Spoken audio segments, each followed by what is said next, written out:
이 코로나 대유행의 시기를 반드시 극복할 수 있을 거라 생각합니다.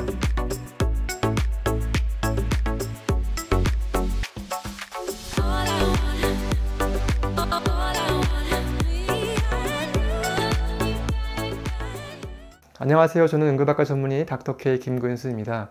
오늘은 여러분들에게 최근에 발표되었던 국립의료원에서의 오미크론 환자에 대한 연구 자료를 같이 리뷰하는 시간을 갖도록 하겠습니다. 최근에 정부에서는 오미크론 감염이 확산됨에 따라서 새로운 방역 대책을 내놓았습니다. 그 대표적인 것이 2월 3일부터 동네 병의원이 참여하는 검사 및 치료 체계를 단계적으로 전환하겠다는 것이죠. 기존에는 종합병원 중심이거나 아니면은 우리가 격리 치료하는 거에 중심으로 해서 환자를 진료했다면 향후 환자에 대한 치료를 동네 의원 수준까지도 참여할 수 있는, 좀 더 많은 의료기관이 참여할 수 있도록 확대한다는 전략인 걸로 보이고요. 또한 무증상과 경증 확진자 급증에 대비해서 재택치료관리의료기관의 동네 의원 참여 모형을 마련하는 것이 큰 골자라고 하겠습니다. 지난 1월 28일 날 발표된 보건복지부 보도 참고 자료를 따르면요, 특정 의원을 가정했을 때 그 의원에서 코로나가 의심되는 환자에 대한 진료의 프로세스를 한번 보여주었습니다.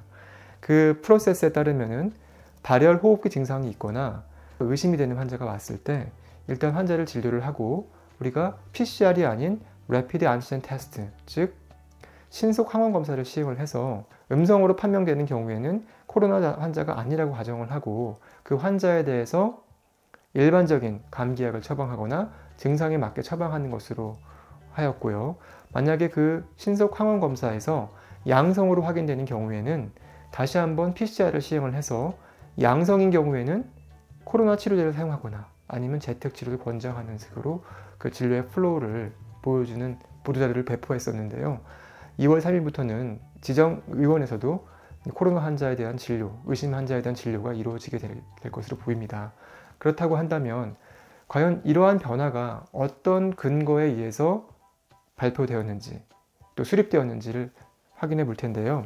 저는 그 근거 자료가 바로 최근에 발표되었던 국립의료원에 입원했던 40명의 환자에 대한 연구 자료에 근거했다 생각합니다.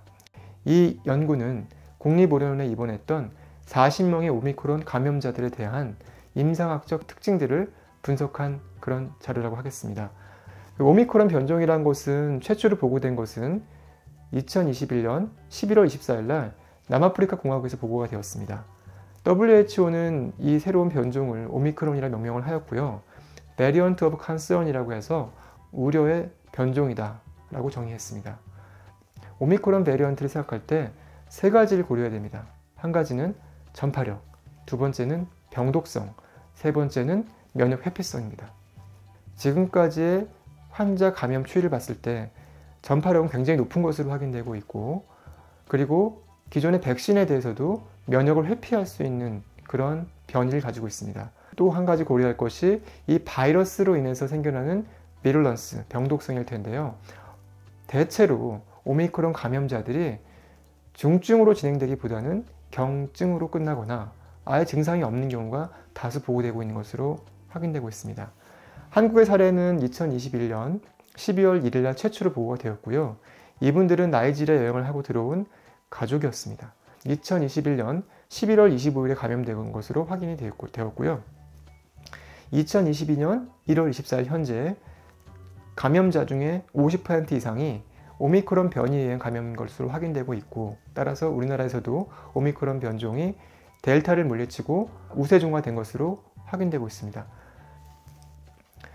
오미크론 환자 연구는 2021년 12월 4일부터 17일까지 국립의료원에 격리 수용되었던 40명의 감염자들을 대상으로 한 연구이고요. 질병관리청에서 홀 지놈 시퀀싱을 해서 확진되었던 환자들입니다. 데모그래픽, 에피데미올로지컬, 클리니컬 특성을 분석한 자료이고요. 초기에 랩 테스트를 시행하고 CT를 포함한 영상의학 검사를 시행했습니다. 이때 CT 검사에서 아주 어린 연령이거나 임산부인 경우에는 제외가 되었었고요. 환자의 증상과 생체 징후의 변화를 매일 모니터링하고 기록하였습니다. 그리고 입원 후 7일 동안은 루틴 넥과 체스트 엑스를 시행해서 환자들의 상태 변화를 추적 관찰하였습니다. 다음은 데모그래픽과 베이스라인 캐릭터리스틱스입니다. 주목할 것은 백신 완료자들입니다. 이 중에서 백신을 완료했던 사람들이 17명이 있었고 부스터를 맞은 사람들은 그 중에서 1명이었습니다. 그럼에도 불구하고 이분들은 오미크론 변종에 감염이 되었습니다.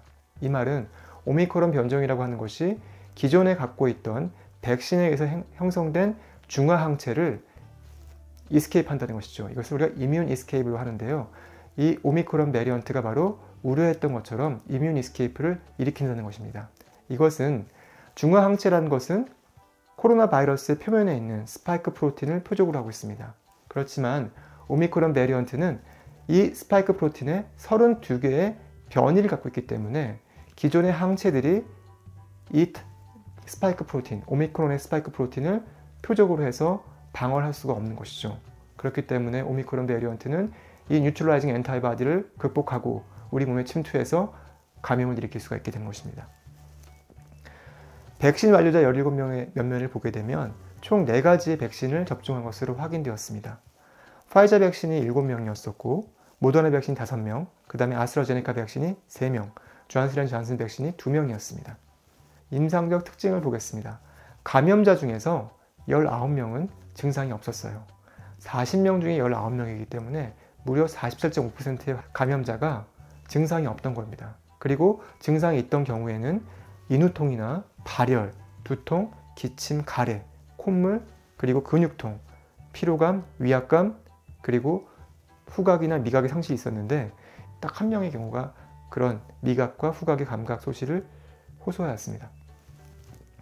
치료에 있어서는 3명의 환자만이 해열 진통제를 투여하였었고 산소가 필요하거나 아니면 항바이러스제 또는 스테로이드나 이뮨 모듈러토리 드러그가 필요한 경우는 1명도 없었습니다. 증상의 기간을 보게 되면 전반적으로 5.48일 정도, 대략 5.5일 정도의 평균 지속 기간을 보였었고요.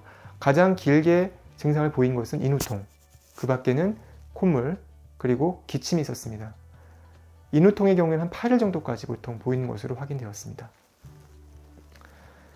CT 검사에서 6명의 환자가 폐 침인을 보이고 있었는데 이 6명의 폐 침인을 보였던 환자에서조차도 산소가 필요할 정도의 호흡곤란이 있거나 한 경우는 없었습니다. 즉 정리를 하자면 무증상 감염자가 19명으로 확인되었었고 증상이 있다 하더라도 대부분 인후통, 발열, 두통, 기침, 가래와 같은 일반적인 감기 증상을 보였던 것입니다. 그리고 증상의 평균 지속기간은 5.5일이었습니다.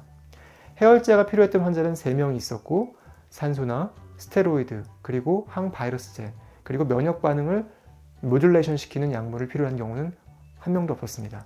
폐침인을 보이는 경우가 6명이었지만 역시 산소 공급을 요할 정도의 폐침인은 아니었습니다.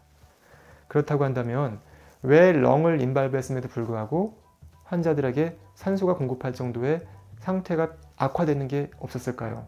그것을 볼 수 있는 근거 자료가 최근에 발간되었던 유전자 변이쥐에 대한 실험에서 확인할 수 있습니다. 이 유전자 변이쥐를 델타 변이, 그리고 펭고 B, 그리고 오미크론 변이에 감염을 시킨 이후에 폐에 대해서 조직학적 검사를 해보니까 다음과 같은 소견을 보였습니다. 델타 변이나 펭고 B 라이니지의 인펙션인 경우에는 광범위하게, 비교적 광범위한 범위에서 컨솔리데이션, 즉 폐의 경화 소견이 보였지만 오미크론 변이의 경우에는 이와 같은 폐의 경화 소견이 아주 소수이거나 잘 구별되지 않을 정도로밖에 보이지 않았습니다. 연구에 근거해서 우리가 국립의료원에 입원했던 환자들에 대한 증상을 추정해 볼 수 있습니다. 6명의 환자가 비록 폐취민을 보였지만 이와 같이 경미한 정도의 폐취민을 보인다고 한다면 결코 산소가 필요할 정도의 호흡곤란을 보이지 않겠죠.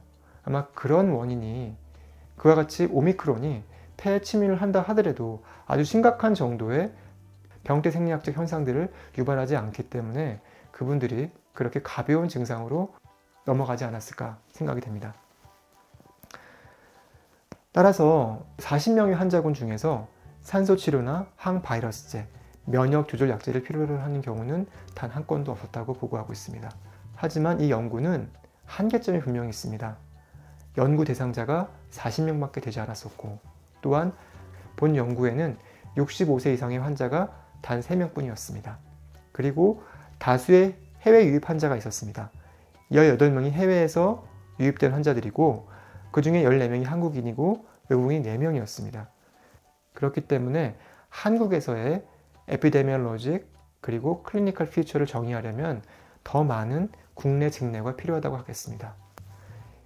연구의 결론은 국립의료원에서의 연구 결과 역시 남아프리카 공화국을 비롯한 다른 국가의 연구 결과와 거의 비슷한 결과를 보였습니다. 즉, 오미크론은 델타 변이에 비해서 증상의 중증도가 대체로 낮다는 것이죠. 그렇지만 그렇다고 해서 우리가 오미크론을 그러면 무시할 수 있느냐? 그건 아니라 생각합니다. 지금 보는 바와 같이 환자의 수가 급증한다는 것이 문제입니다. 비록 증상의 중증도가 낮을지 모르지만 전파력이 매우 강합니다. 그렇기 때문에 환자가 급증할 수가 있고 절대 다수의 환자가 증가하다 보면 중증 환자의 절대수 역시 증가할 수밖에 없습니다. 그 결과 의료 자원의 부족을 초래할 수밖에 없고 적정 보건의료 시스템을 유지하는 데 굉장히 큰 위협이 될 수 있다는 것입니다. 아마 이런 연구 결과에 근거해서 그리고 해외에서 보고되고 있는 오미크론에 대한 다수의 연구 결과에 근거해서 최근에 정부 방역 대책에 변화가 있던 것으로 생각됩니다. 즉, 재택 치료 중심으로 코로나 환자를 치료하고 있고 동네 의원이 같이 포함돼서 경증 환자를 치료할 수 있게 하고 종합병원과 대형병원들은 주로 중증 환자를 중심으로 해서 환자를 입원 치료하는 체계로 가게 되는 것으로 보입니다. 2월과 3월을 거치면서 아마도 더 많은 사람들이 오미크론 변종에 감염이 될 것으로 생각됩니다. 그렇지만 이 오미크론 변종에 대해서 충분한 방역 대책을 수립하고 저희가 준비가 되어 있다 한다면 이 코로나 대유행의 시기를 반드시 극복할 수 있을 거라 생각합니다. 시청해주셔서 감사합니다. 응급학과 전문의 닥터 K 김근수였습니다. 감사합니다.